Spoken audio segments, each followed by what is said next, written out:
Hello, smart friends, and welcome to day 5 and the final day of this really fun week we've had at Smart Cities Week.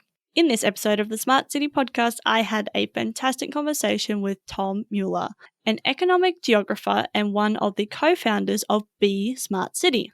He shares with us how Be Smart City came to be, what they do, and a bit about their database connecting smart city providers with people seeking their services. We also discussed the fact that smart cities really needs to be acknowledging that it's not always about the big cities, but also the municipalities of any size, which you might have noticed is an increasingly common conversation on this podcast. So watch this space. Tom also shares his perspective on how Germany is embracing the smart concepts and the opportunities and challenges of this new paradigm globally, as well as the emerging trends of bottom-up initiatives and empowering smart citizens, who Tom calls Smartivists. As always, I hope you enjoy listening to this episode as much as I enjoyed making it. It's the Smart City Podcast, whoa, with smart city experts, here we go. Connecting smart technology, both big and small. Smart cities are making life better for all. Big data, emerging trends, self-driving cars and more.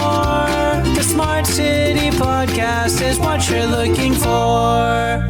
Hello, Tom. How are you? Thank you, Zoe. I'm fine. And you? Yeah, I'm very well. I'm really excited to chat with you. So let's jump straight in. And can you tell us about your background and what you're passionate about?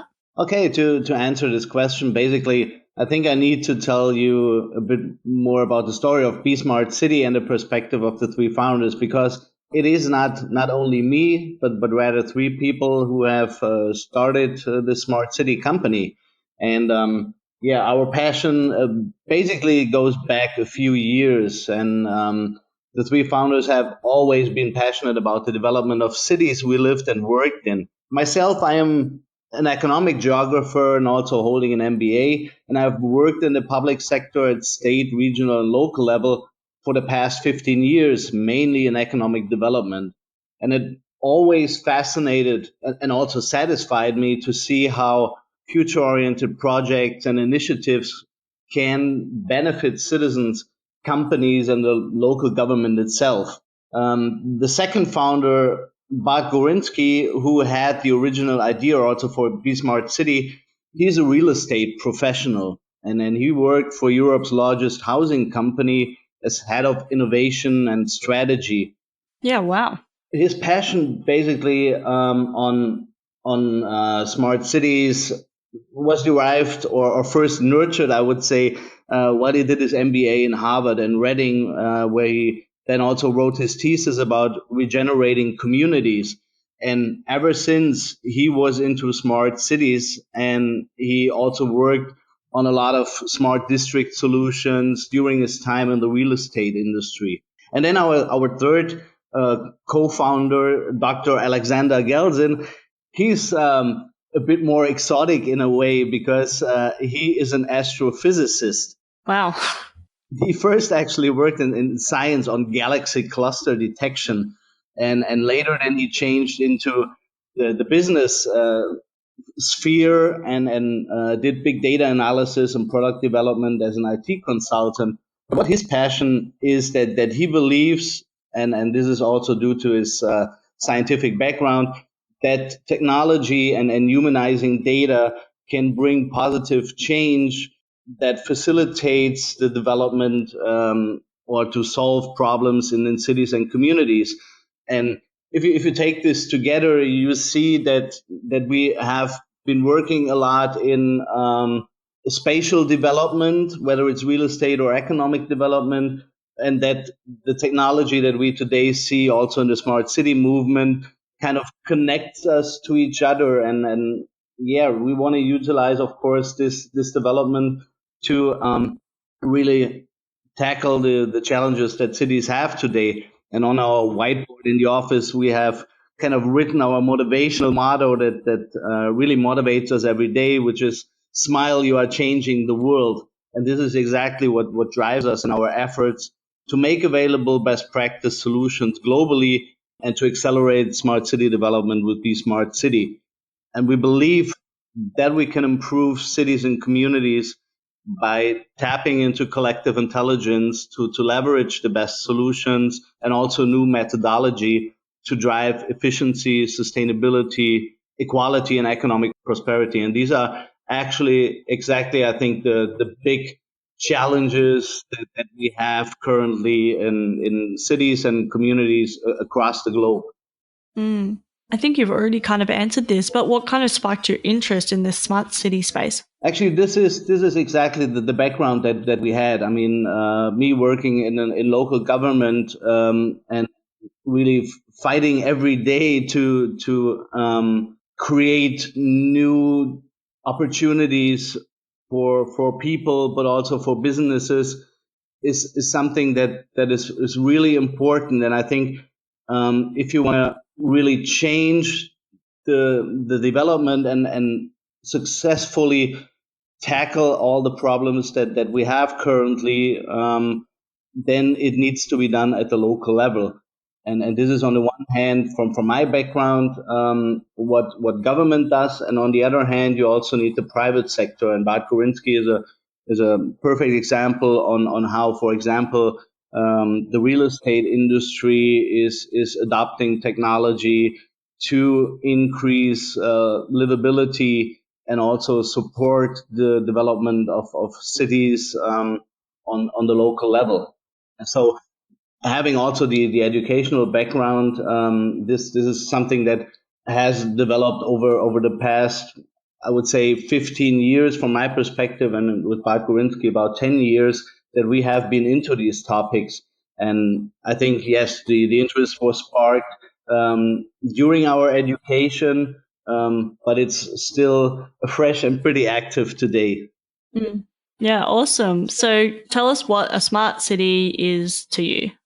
Oh, that's a difficult question because we all know that there's no universal or agreed upon definition of a smart city, and there are so many terms that you could use as synonyms for smart city that it's difficult to really give a definition that would be accepted by all.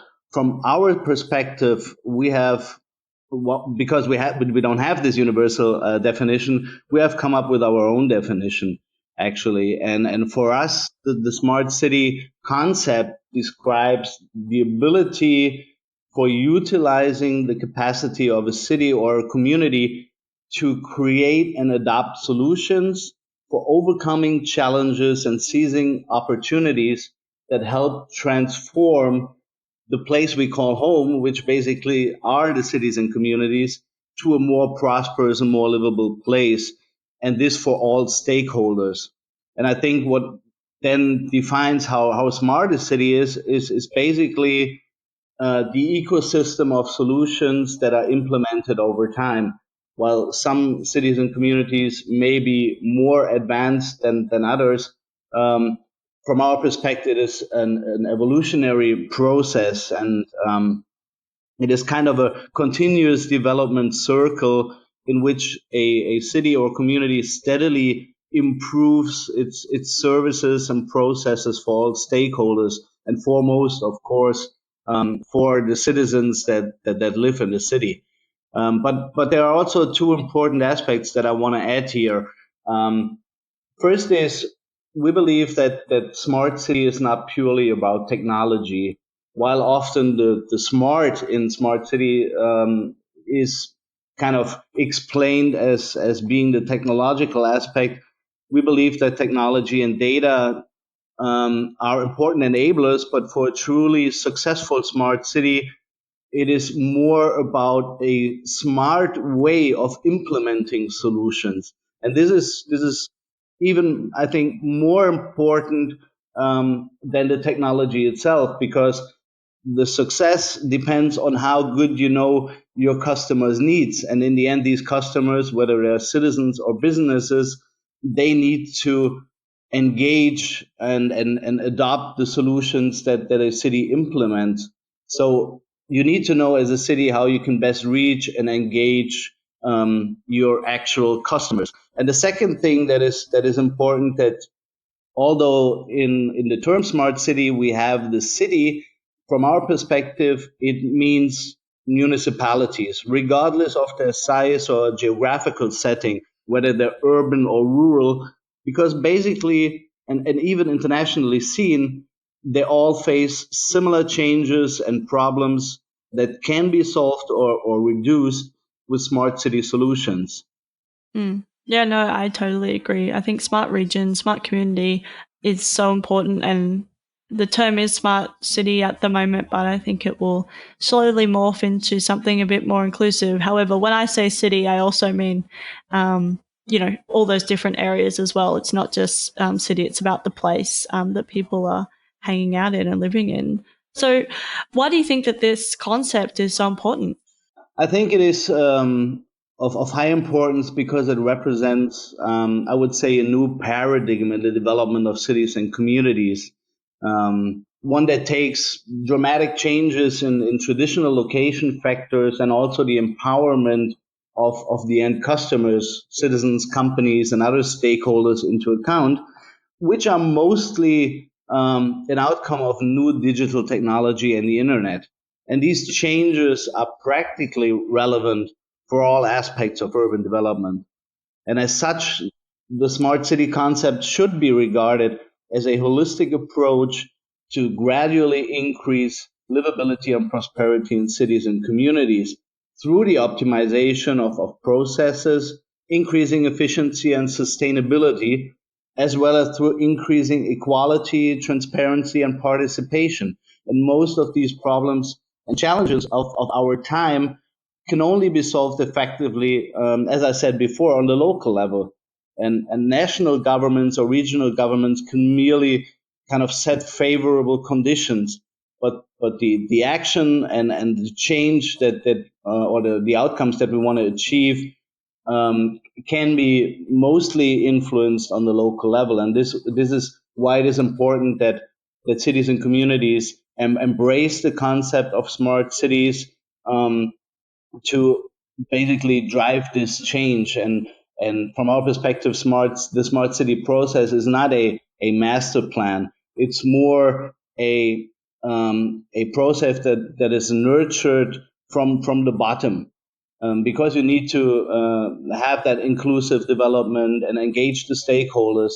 And it's not something where you can say, we build a smart city top down and then, yes, everything will be fine. No, it's the other way around. You need to engage all the stakeholders to make it work. And this is why I believe that to solve all these problems, we need to start on the local level, and the local level needs to be, on the one hand, enabled to utilize technology and data, but also do this in a very inclusive way. Cool. So, can you tell us how Germany is currently embracing the smart city concept? This is a tough question. It depends on how you define a smart city, actually. I think that Germany has always been ahead of other nations when it comes to equality and sustainability, because it is one of the basic paradigms that we had ever since in Germany, that we want to have equal living conditions in each part of the country. And this is something where other countries envy us, because we don't have like these big divides between different groups of populations or between different regions. But this is one part where I would say we're pretty advanced. On the other hand, if you look at smart city from a more technology perspective, I think that Germany is a whole other story, because in embracing advances in digital technologies, and this holds true especially for the public sector, the adoption of innovation has been lagging behind.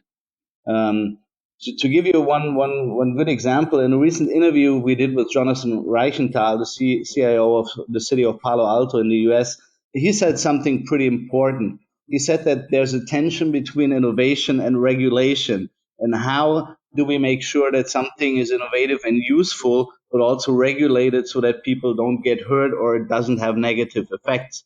Or in other words, how can we make sure that regulation serves its purpose but does not inhibit innovation? And I think this aspect is an important part of why the adoption of smart city technologies has been much slower in Germany than in other countries. Germany, and this is derived from history, has a strong security mentality. And if you take our federal system into account, you will have a second reason why processes take a lot longer than, for example, in smaller or more centrally governed nations. But since early 2017, we have seen a surge in smart city activities. And this is because the European Union, the national government, and also state governments have initiated smart city programs to support the development of smart cities and also of new solutions. And we are currently involved in a number of projects at the federal and state levels. And it is impressive how fast cities and also their subsidiaries are adopting smart city strategies and looking for efficient solutions and also for new business models. And smart city hackathons and also startup pitches in this field have become pretty common formats, and we see the movement accelerating even faster from day to day. So I think we have taken a few years longer than other countries, but now we're catching up, and we're once we have discussed all the security related topics, then we embrace technology. From my perspective, sometimes it takes too long in Germany, but I think now we have kind of reached a turning point where we see that the smart city concept is becoming mainstream development, and more cities are embracing it. Cool. So tell us about some of the projects and things that you're currently working on. So basically, there's one major project, which is Be Smart City itself, and we have set up Be Smart City with the goal of simplifying smart city business, I would say, in 2017, and then started our global smart city solution database in February this year.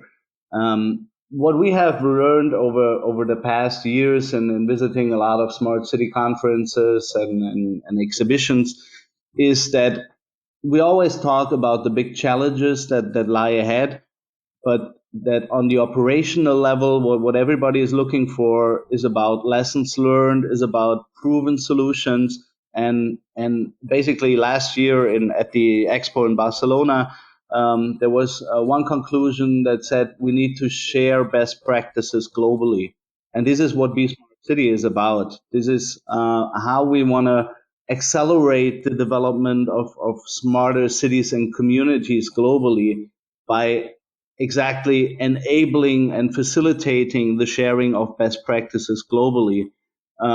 If you look at the smart city, I wouldn't say industry, but at the movement, we have several problems that need to be tackled. And I think one important problem is that it is a huge ecosystem of possible solutions that cover government, the economy, people development, the environment, mobility, and many other aspects that makes it particularly difficult for cities to really get started and to also get an overview of how solution providers can help them in tackling their most pressing problems or challenges, or even help them with seizing opportunities. Um, so we came up with the idea of creating that global, I would say, smart city community that currently already has, after 6 months, about nearly 7,000 members from 150 countries, and that features more than 500 smart city solutions that have been implemented in more than 460 cities worldwide. And the database actually is free. So what we want to do have done is creating a place, and one journalist in the US called us the Google for smart cities, and basically that captures the idea is where cities and also solution providers can bring together collective intelligence about solutions, and then where cities can really pretty fast find, explore, and assess solutions that might be interesting to help them with their own development. And on the other hand, it makes it easier for solution providers to, on the one hand, show their working solutions that they have implemented in other cities, and to connect with governments. So what we're currently doing in this respect is that we're on the one hand, connect solution providers and cities to better solve their problems. And on the other hand, we're also having a second product, which will later be merged with the database, which is a global smart city information hub.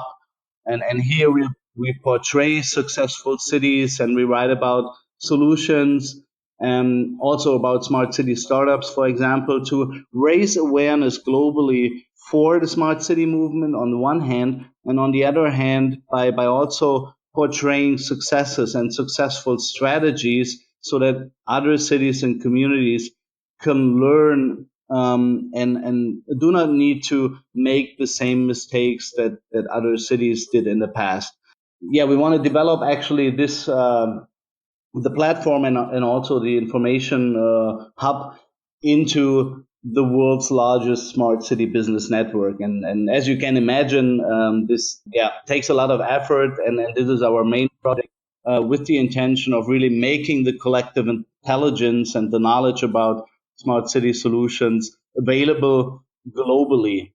And the platform is free, and it's open for all actors that want to tap into this knowledge, and no matter whether it's businesses, city subsidiaries, citizens, university users.